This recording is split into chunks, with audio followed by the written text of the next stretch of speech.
Bima Pub, urahisi wa maisha. Jenzi kwa ufafanuzi.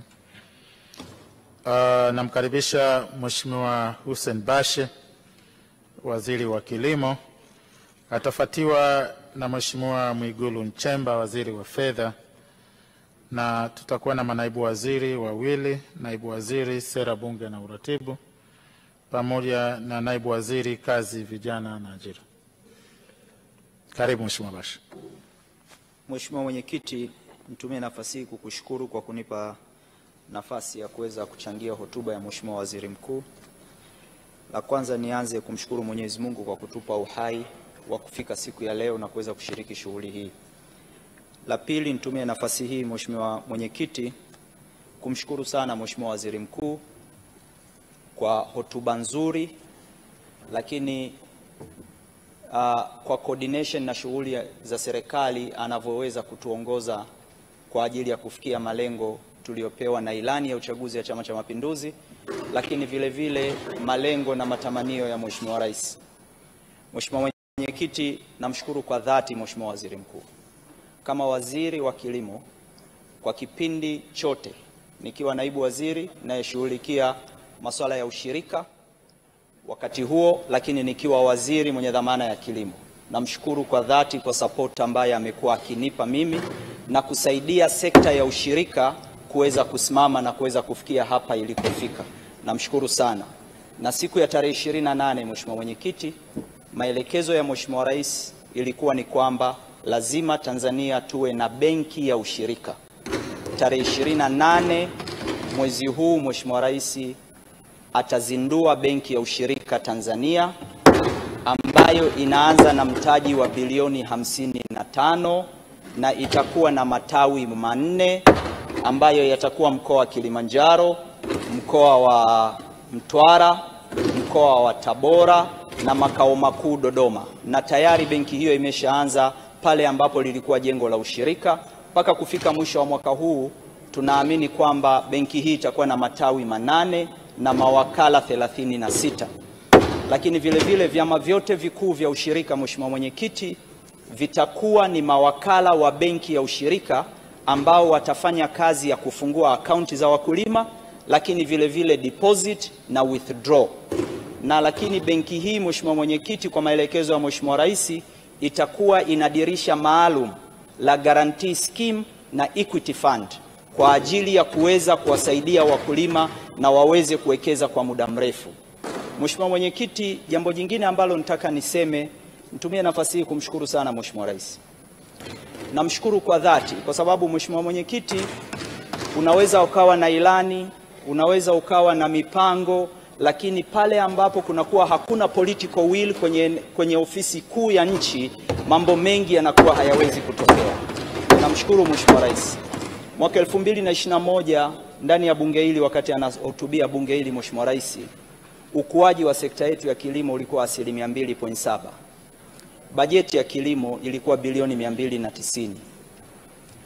Mwaka 24-25 ukuaji wa sekta umefika 4.2 na bajeti imefika trilioni 1.2. Mheshimiwa Mwenyekiti, hivi tunavyoongea export ya mauzo ya nje ya sekta ya kilimo, na ninapozungumzia kilimo sizungumzii kilimo kwa mapana, nazungumzia kilimo mazao, mwaka 2021 ilikuwa ni wastani wa dola bilioni 1.2. Mwaka jana tumefika dola bilioni 3.5 mauzo ya nje.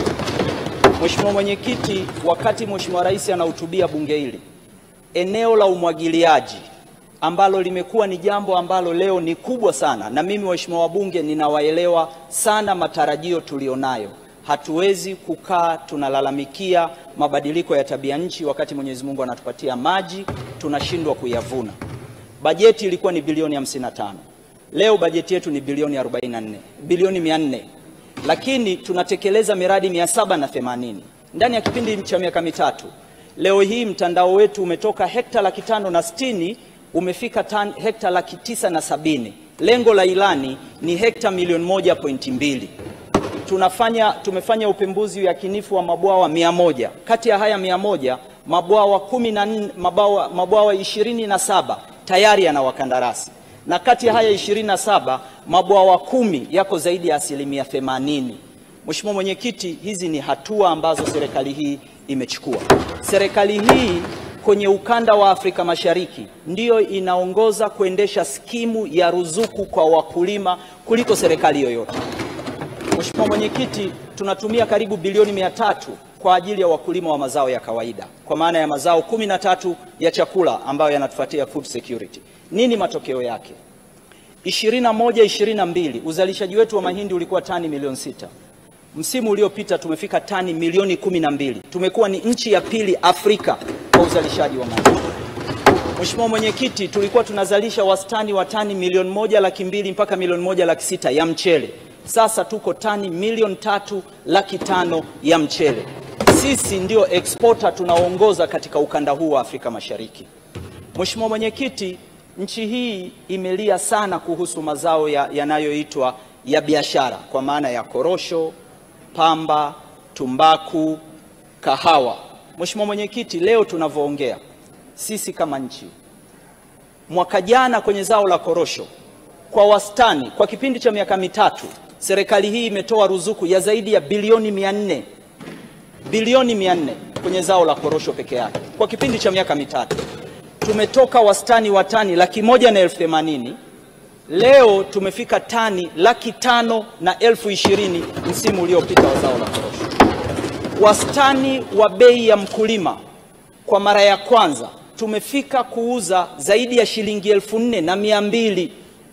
Mheshimiwa Mwenyekiti, katika mfumo wa TMX vyama vyetu vya ushirika vimekusanya mazao na kuyauza kwa kupitia mfumo wa stakabadhi ya ghala na ushirika. Mheshimiwa Mwenyekiti, leo hii Tanzania sisi tulikuwa kwenye kundi linaloitwa others kwenye uzalishaji wa tumbaku. Yaani wanatajwa wa kwanza, wa pili, wa 10, tumewekwa kwenye kundi la wengineo. Leo hii Tanzania ni nchi ya pili Afrika kwa uzalishaji wa zao la tumbaku. Na mauzo yetu ya tumbaku yamefika zaidi ya dola milioni 400. Mheshimiwa Mwenyekiti, zaidi ya dola milioni 400. Serikali hii inagawa ruzuku ya mbolea kwa wakulima wa kahawa, lakini miche bure. Kwa mwaka tunagawa zaidi ya miche milioni 22 kwa wakulima wa kahawa bure, na ndani ya bunge humu wamo waheshimiwa wabunge ambao ni wakulima wa kahawa. Bei ya kahawa, Mheshimiwa Mwenyekiti, kwa upande wa Kagera ilikuwa inanunuliwa kwa shilingi 700 mpaka shilingi 1,100. Msimu uliopita kahawa imefika zaidi ya shilingi 5,000 kwa wakulima katika mikoa ya Kagera. Tumbaku, Mheshimiwa Mwenyekiti, wakulima walikuwa wanapata, kulikuwa kuna madaraja 65 na kuna daraja linaitwa reject kwenye nchi hii. Yaani mkulima atalima, atavuna, alafu inaitwa reject, inatupwa. Leo reject hakuna kwenye tumbaku. Leo mkulima aliyekuwa anapata $0.5 kwa kilo, leo wastani, msimu umeisha juzi Serengeti, bei ya wastani ni $2.5 kwa wakulima wa nani. Mheshimiwa Mwenyekiti, jambo moja ambalo nitaka nilisemee kidogo. Kwa nini tunatoa ruzuku? Huu umekuwa mjadala na taasisi za kimataifa zingine zinatuonyesha sisi kwetu ruzuku kwa wakulima ni wastage of resources. Sio sahihi. Ruzuku kwa wakulima ni njia mojawapo ya stabilization, kupunguza gharama ya uzalishaji. Lakini la pili, Mheshimiwa Mwenyekiti, kama ambavyo serikali inatoa ruzuku kujenga daraja, kutoa fedha kwenye kodi kujenga barabara, ni sawasawa na kumsaidia, ni sehemu ya facilitation kwenye shughuli za uzalishaji. Lakini Mheshimiwa Mwenyekiti, hapa imesemwa kuhusu jana amesema Mheshimiwa Rehema, kwa nini tunasainisha form? Na niwaombe wakulima wa tumbaku, ninajua kilio chenu cha ruzuku yenu. Serikali imeshatoa bilioni 13. Tunachokifanya ni kwenda kujiridhisha huyu Hussein Mohamed Bashe wa Uliankulu, hii akaunti ni ya kwake, asaini mwenyewe kwamba hii akaunti ni ya kwake. Sasa mnataka tuzipeleke hizi fedha za wananchi bure, mitaani bure. La mwisho niongelee wakulima wa miwa. Mheshimiwa Mwenyekiti, kumekuwa na wakilio kwa wakulima na nimeshaongea na ndugu yangu waziri wa fedha. Bunge hili halijapitisha sheria ya kuwataka wakulima wa nchi hii wawe na EFD receipt na EFD mashine. Hatukupitisha humu. Haya sio maelekezo ya ilani ya Chama cha Mapinduzi, sio maelekezo ya chama kilichoko madarakani. Tunachotakiwa, vyombo vyetu vya ukusanyaji wa kodi viende vikakusanye kodi kwenye eneo la formalization, ambako tumewataka traders wawe na business license. Anayenunua mazao lazima awe na TIN na atatoa risiti ya EFD. Sio mkulima wa kijijini kufatwa kuambiwa leta risiti ya EFD. Na nataka nitumie bunge hili kuwatangazia wakulima, hamuwajibiki kwenda kutafuta EFD mashine kwa ajili ya kuproduce risiti za EFD. Sio shughuli ya wakulima wala vyama vya ushirika. Hii sio genesis ya sheria iliyopitishwa na bunge hili. EFD ambaye anatakiwa kuproduce, tunafahamu. Tushirikiane kuformalize kwenye sekta ya kilimo kwa kuwarasimisha wafanyabiashara wawe na leseni, wawe na TIN, waingie kwenye tax base. Tukifanya hivi, nataka niingie on record ndani ya bunge hili, vyama vyote vya ushirika vitaacha kuformalize na kuwa aggregated, na tutaua aggregation system tunayoijenga kwa jasho katika nchi hii. Niwaombe TRA huko waliko wawaache wakulima wafanye kazi ya uzalishaji. Nendeni mkachukue kodi kwa traders ambao wanafanya. Kipato cha mkulima ni kimoja tu kwa mwaka. Asante Mheshimiwa Mwenyekiti, naunga mkono hoja. Asante Mheshimiwa Hussein Bashe. Mimi naitwa Juma, mmiliki wa magari ya usafirishaji wa mizigo na abiria. Natumia bima PAP kwa sababu inaruhusu kuweka TIN namba yangu wakati wa kununua bima. Inafanya iwe rahisi kudai vati kutoka TRA kwa kutumia hati hiyo hiyo ya bima. Uwezo wa kupata mkopo bwana. Hii inasaidia sana kugharimia mambo mengine ya uendeshaji hata kama bajeti inabana. Tumia bima PAP kwa kupiga *150*51 alama ya reli, au kwa WhatsApp tuma neno bima PAP kwenda namba 0764166066 ujipatie bima. Bima PAP, urahisi wa maisha.